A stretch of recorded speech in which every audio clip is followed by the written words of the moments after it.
Thank you very much. I was joking to Rosario before that, you know, if you don't sign, you can sue her for copyright violation. And that probably explains a little bit of my question about ethics and diplomacy. I have to actually fess up now. I used to be a diplomat, and so a very disgraced one on top of it. Yes, and which is also the reason why whenever Rosario and Luciano invites me over to your wonderful settings here, I always ask myself, what am I doing here? I'm probably the anti-ethics defined. I'm probably, many people think that I'm unethical by merely existing. So it's, and this is perhaps also because of political economy is very much of what I do.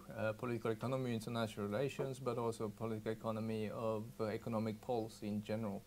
And which is very often very far away from ethics, and it's actually a display of unethical behavior. And I thought I would just to try to talk about the intermediaries today from the perspective that I am sitting. And there is now a lot of political vocabulary around the intermediaries, and like platforms, GAFAs. I'm not sure if you've heard the acronym, but GAFA has become sort of like a group terminology in Brussels and many other places, meaning Google, Amazon, Facebook, and Apple. And I can't, I mean, as an economist, I can't really see the commonality of these four. One is an online processing service, one is a hardware manufacturer, one is a complete waste of time, and one is an online supermarket. So from my perspective, the only thing that I can find in common is that one is that they are American in nature, and two, they are highly profitable. And well, maybe three, European Commission doesn't like him. But in short, it's very difficult to define, and which also makes the regulation in this area completely impossible. If you want to single out one entity, you have to basically enact an US-style law saying we are now going to design a law that's going to break up, the Bell system. And that kind of regulation is extremely difficult to do. And from the perspective of economic literature, I mean, intermediary services have always existed. Financial intermediaries, brokers, they are not banks, or they are not insurers. They represent the banks and the insurers. They just put a glossy brochure on top of them. Basically, they do very little value added, but basically they are distributors of existing commodities or products or services. And you can say that, for example, online sales distribution, for example, Amazon, that I glorified mail order. Apple iTunes, in a sense, they don't incubate, or they don't actually record or produce or even distribute the songs. They just make it available. Same thing with Expedia. They don't own airlines. eBay, the same thing. You can't read this, can you? No. Okay, so you just have to trust me. This is really good. And it's the same thing with the internet portals and the search engines. It's basically content aggregation, and I don't have to tell you this, but from where I'm sitting, social media, user-generated audiovisual, etc., is all the same thing. It's a classic intermediation of something that already exists. And to be fair, I mean, if our beloved friends in the European Commission cannot define what a platform is, if you ask a national statistician, it's practically impossible. I looked at, when I was preparing for this presentation, I looked at the US statistics, and they classify this activity as internet publishing, broadcasting, and web search portals. And to be honest, this is since 2012. The most recent data is from 2007. They took them 5 years to figure out, actually, we could have a category for this. And I mean, from where you are sitting, I mean, internet broadcasting and publishing, for example, New York Times website, is very, very far from, let's say, yahoo.com. But in the world of economic policy, these are just being grouped together. It's just very practically impossible to break them apart further. Until last year, we couldn't even get that far. It was just called computer and related services. So if you touch the computer and you provide a service rather than manufacturing anything. Basically, you are all grouped in the same. What I'm trying to do is look at generally first around the usage of data. To what extent actually data is an input in our economy today. And I arrived to some astonishing numbers, at least I think so, which has been sort of used in the economic literature as well as in the policy making. Is that data in a very broad sense is being, we are talking about software, wireless communications, data processing, hosting, internet publishing, programming services, system design, etc., etc. If I define that as data, it accounts almost for 14% of, for example, telecom data processing industry, but also like 6% of inputs in education services. An input is what you need in order to produce what you do, right? So if you're going to run a school, basically 6% of your cost is going to come from data. Professional business services, which is basically consulting, and actually what we do as well is fall into that category. It's almost 7%. What is more actually striking is that if you look at the healthcare and social assistance or transportation services, and even in relatively simple manufacturing, you're talking about 2, 3, 4%. At that level, basically data is more important than energy. We used to go to war over energy. And so basically, yeah, data, use of data has become just as more important. Now, I try to narrow it down because I want to try to stay on topic, which is intermediaries and those so-called platforms. And data inputs were quite easy to quantify. It's basically your internet bill, it is your consulting bill, how much you pay IBM and these companies, as well as other related, well, basically invoices that you can trace. But it's much more difficult when it comes to the economic role of platforms, because first of all, you don't pay for them. So if you don't have an invoice, if there's actually no economic activity being chased, we can't actually trace the importance of them in terms of actual input, how much you pay for that. They are mostly free and therefore what we call two-sided services. You deliver for free on one market, but you pay for it for somewhere else. And if I look at just now intermediaries and platforms, so basically web portals and internet broadcasting and publishing, you see the top line is computer system design, so what we call IT consulting. You see a peak of how they were important until around 2001, and it starts to drop. That's probably when the free services, for example, Google Maps, get integrated in the hotel website. Before, you probably pay for that mapping service. You don't anymore.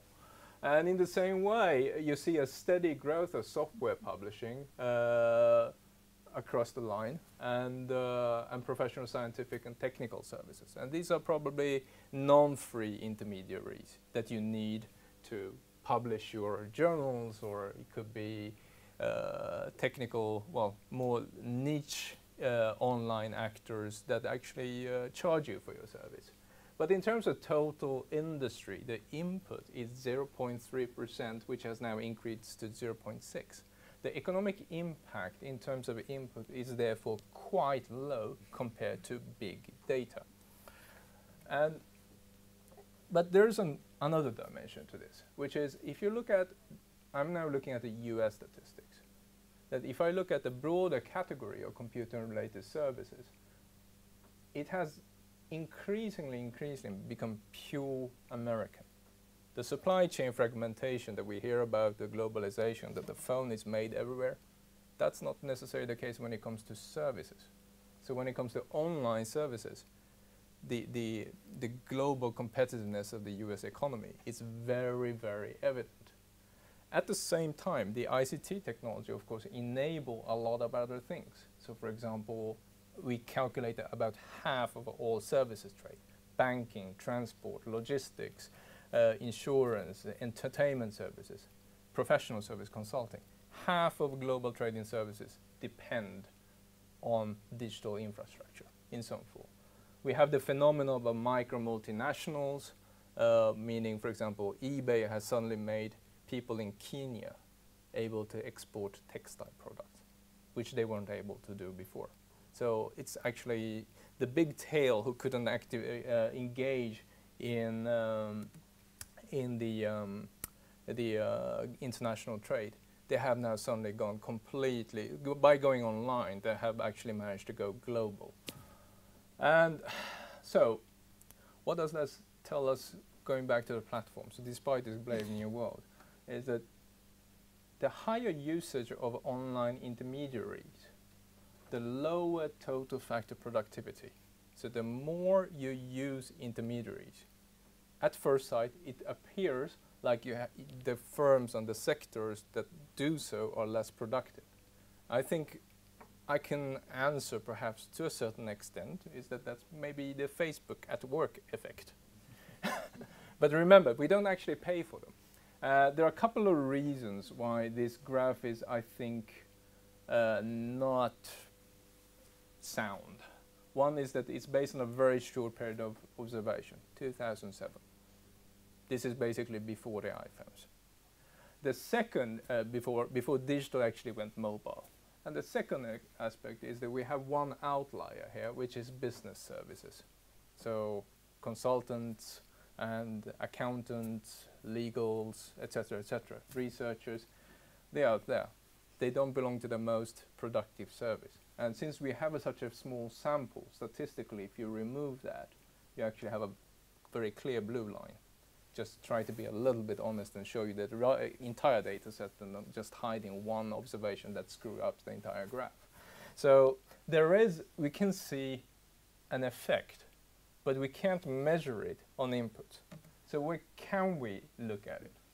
Well, first of all, we have to discuss what did actually intermediaries do and what did actually internet do. Before the introduction, what was actually happening was a global trend towards vertical integration, especially in services. Let me explain. Louis Vuitton started to buy their own or build all their shops because they realized it's much more efficient to manufacture the handbag as well as sell the handbags. Supermarkets decided to buy the suppliers. So they started to do their own branded items, and that goes across the entire retail. Even the backwards, you can look at, for example, people who produce devices, for example, Sony. They decided that it makes sense to actually be in the music business and film business. So they bought CBS, which were rebranded into Sony Music. So there is a whole literature around this in industry organization that I am very happy to ignore for this time being. But it was basically until the millennium, it was talking about economy of scale in supply. So try to aggregate as much volumes as possible, so you basically produce a scale effect in being able to produce as cheaply as possible. So in that effect, what you do is that you start to buy your suppliers, or you start to buy your distributors, backwards and forwards. Now, that's a very bad strategy in the new era. And this is something that I think a lot of people in the policy space as well as in business is struggling to understand, is that consequence of digitalization, actually what it did was that it removed transaction cost in services trade. It didn't cost that much to have 2 bank clients rather than 1. And it didn't cost that much to cater for 5 markets rather than 1. So benefits, rather than benefiting the economic scale in supply in basically trying to have as big factory as possible and trying to chunk it out to as many as possible, it benefits the economic scale of demand. So basically, the more customer you had access to, the better you were in your position. Whether you actually had a supply chain or not is completely irrelevant. And also what happened was that a lot of things that was probably unprofitable, exporting purses from Kenya, suddenly became profitable because you only needed 20 customers and you couldn't find them in your village. But you could find that now globally. You could find 100 customers globally just by using Etsy or eBay. And the World Bank has amazing statistics on these micro exporters. You know, they won't be able to find the customers otherwise.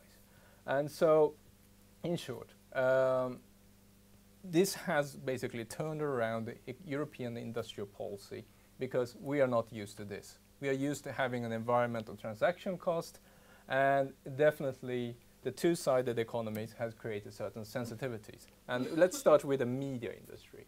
The orange line is actually the spending of internet, online advertising. Black top is broadcast TV, the blue is cable TV, and radio and magazine is the one that's dipping. You can clearly say that money, if you think about the two-sided market, search engine is not just a search engine, it's also an advertising firm. It took a huge chunk of money that used to go to Axel Springer, or it used to go to a publishing company, in this case New York Times or the cable TV company, and it went straight to internet advertising. And there is a market power in advertising, and which has displaced traditional media. And there's more media out there now because anybody can actually start a blog and start to advertise. And if you're running a small bicycle blog, you can basically start to collect advertisers there. So the advertising possibilities are endless.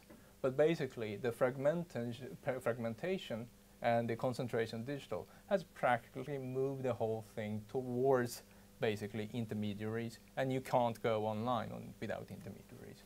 And this two-sided market has also created an interdependency or codependency. So for example, if you're a publisher, you won't get traffic without the intermediaries. If you're an airline, you won't get the traffic without your online intermediaries, online travel agents, right? So in short, what has happened is that in a sense, there is a dependency from one end, but also the online intermediaries are the biggest advertisers in the US market. So there's a codependency, but not in Europe. The intermediaries don't advertise here. So thinking about this in the unethical space of economic policy making, this is my short conclusion. Industry policy has been our game, which is basically pick the winners and choose the losers and trying to grow your own economy. And in the 60s, we had a very controversial economic policy called Défi Américain. American multinationals were challenging European mid-sized manufacturing, the German Mittelstand and the French manufacturing. We have now moved to Défi Digital. The problem is that European policy response is not suited as a response. Let me explain. The European industrial policy is based on creating an economic scale of supply rather than aggregating customers. It can't work. And also the preferable mode of implementing this is what I call soft mercantilism. We can't raise tariffs because we are bound by the World Trade Organization. So what we do is that we create preferential regulations that benefits our local players. And basically, simply, to put it bluntly, it has never worked. And so we introduced generally horizontal regulation of data usage, privacy, etc. And these are very separate from intermediaries. And the only areas where we actually see defensive policy is on publishing and broadcasting, hence my example. And to date, it's limited to intellectual property rights concerning copyright that has tried to put some of the money back or forward, depending on what your politics are, back to the publishers. Enforcement issues and ancillary copyright we have seen in Spain and Germany, where even if it shows up, if you Google for a if you Bing for a news piece on a search engine and it appears, we are seeing 5 words, and that's covered by a copyright, and that's enough to actually take this website down. And we have also seen offensive policies, but that's the defensive side. But the offensive side has been that actually, from the broader European industrial interest, we have negotiated cross-border data flows. So we are allowed to process data on consumers in other countries. And I've talked about it on another occasion in this group. And also, e-commerce directive on intermediary liability has been copy-pasted into every one of free trade agreements. I think this is likely to stop. And anyway, the final point I would say about intermediaries now as a policy response in this industrial policy aspect. What are the industrial policy makers who are really caring about the economics of their own countries in Europe thinking. The risk is manufacturing, industrialization of platforms, basically. What if the platforms actually start to manufacture stuff, like cars? Approximately half the value of a passenger car comes now from electronics. If we were in the mid-90s and negotiating tariff cuts, we would have to classify car as an IT item.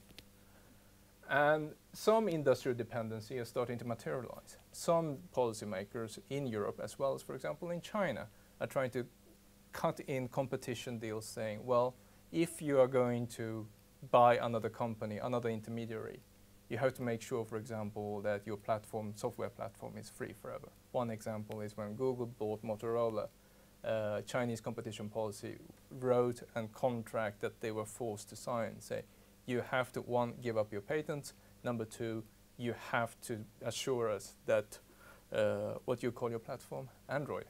You have to assure that Android remains free forever. Because if you want to make a Chinese cell phone, you need Android to be free. And it also unearths, I think, some very sensitive, national sensitivities that are very, very deeply, well, we are not very thick-skinned in economic policy. There are a lot in car industry as well as in publishing industry. We have quite a lot of preferential domestic deals that has been set up because we want to promote local multinational.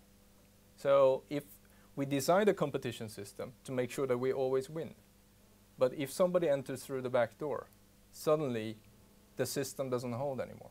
And this is the reason why we are seeing a lot of the regulatory sensitivities, at least in the economic space. And nationality is a key concern. Most of the supply of data come from outside Europe, which is not a problem when it comes to energy. It's not a problem when it comes to steel pipes. But in this case, it has, because it has become a source of competitiveness. Whether a data processing costs €1 per 1,000 gigabytes or 1.1, it's a make or break if you see these kind of data dependencies that you've seen. Anyway, and I was going to make a final point about market power in terms of why we don't use competition policy on this. And we had a short discussion that outside, but I'll just briefly say that there are policy instruments available if the dominance is the issue. But it is not. It's something else. Thank you.